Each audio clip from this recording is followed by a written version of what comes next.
सत श्री अकाल जी। Feast and flavour विच तुहाडा स्वागत है। मैं मनप्रीत अज तुहाडे नाल बनाउण चली हैं आलू गोभी ढाबा स्टाइल। आओ बनाइए। ढाबा स्टाइल गोभी बनाउण वास्ते असीं सब तो पहलां गोभी नूं फ्राई करांगे। असीं घिओ उपर रखिया होया है, गर्म हो चुका। हुण इह 'च पावांगे गोभी। इहनूं उन्नी देर तक फ्राई करांगे जद तक ब्राउन नहीं हुंदी। गोभी साडी फ्राई हो गई है। हुण इहनूं असीं कढ लांगे।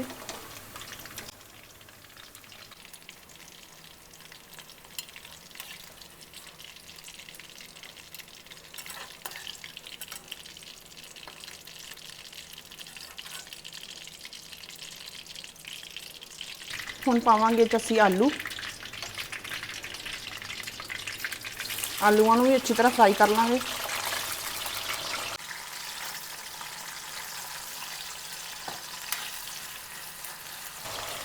इन्हां नूं भी अच्छी तरह ब्राउन होण देवांगे।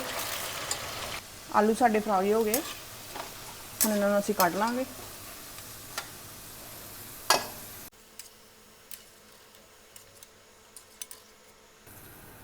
सब्जी साडी फ्राई हो गई है। हुण असीं मसाले की तैयारी करांगे। हुण आपां मसाला बनावांगे। पहलां पावांगे थोड़ा जिहा जीरा ते 2 तेज पत्ते। जीरा साडा हो गया, पत्ते भी साडे हो गए तेज पत्ते। हुण इह 'च पावांगे चॉप कीता होया प्याज एक। इहनूं भी ब्राउन होण देवांगे। प्याज साडे ब्राउन हो गए। हुण इह 'च पावांगे थोड़ी अदरक लहसुन की पेस्ट ते हरी मिर्च। इहनूं भी अच्छी तरह भुन लांगे।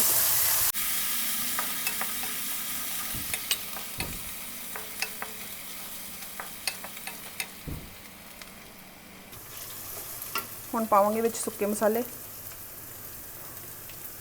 थोड़ा जिहा नमक, धनिया पाउडर, हल्दी ते लाल मिर्च।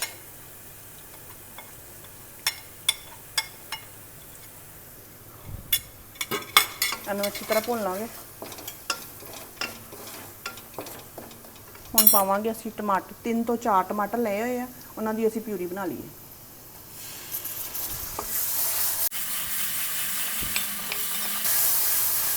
हुण टमाटर नूं घिओ छड्डण तक भुनांगे। टमाटर साडे अच्छी तरह भुज गए। हुण इह 'च असीं थोड़ा जिहा दही ऐड करांगे। गैस दा फ्लेम स्लो करांगे। हुण पावांगे दही ते इहनूं हिलाई जावांगे क्योंकि दही फटे ना। हुण गैस दा फ्लेम थोड़ा जिहा उच्चे करांगे ते इहनूं हिला के पकावांगे।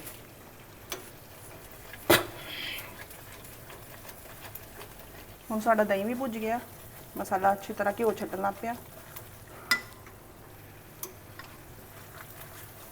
हुण थोड़ा जिहा पावांगे असीं पानी।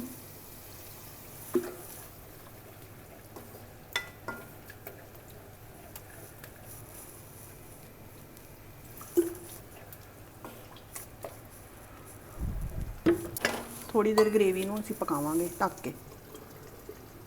गैस कर दांगे आपां मीडियम।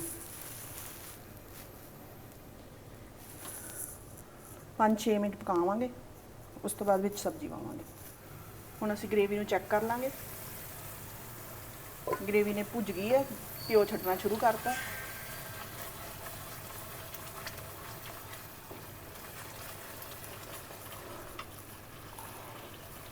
हुण इह 'च असीं पावांगे सब्जी जिहड़ी असीं फ्राई कीती सी गोभी ते आलू दी।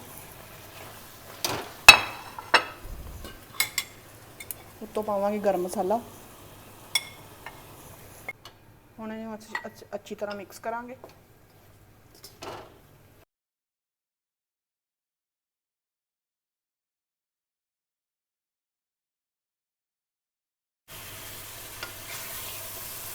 थोड़ी देर इहनूं इस तरह ही भुनांगे।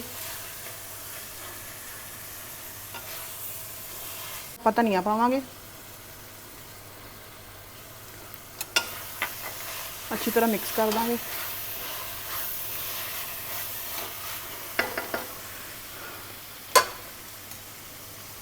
ਲੋ ਸਾਡੀ ਗੋਭੀ ਬਣ ਕੇ ਤਿਆਰ ਹੈ। ਹੁਣ ਇਹਨੂੰ ਸਰਵ ਕਰਾਂਗੇ।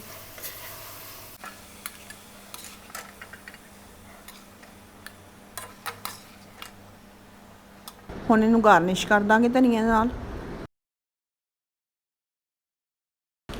ਸਾਡੀ ਗੋਭੀ ਸਰਵ ਕਰਨ ਲਈ ਤਿਆਰ ਹੈ। ਤੁਸੀਂ ਇਹਨੂੰ ਪਰੌਂਠੀ ਨਾਲ, ਫੁਲਕੇ ਨਾਲ ਸਰਵ ਕਰ ਸਕਦੇ ਹੋ। ਤੁਹਾਨੂੰ ਮੇਰੀ ਗੋਭੀ ਦੀ ਰੈਸਪੀ ਅੱਛੀ ਲੱਗੀ, ਲਾਈਕ ਕਰੋ, ਸ਼ੇਅਰ ਕਰੋ, ਕਮੈਂਟ ਕਰੋ।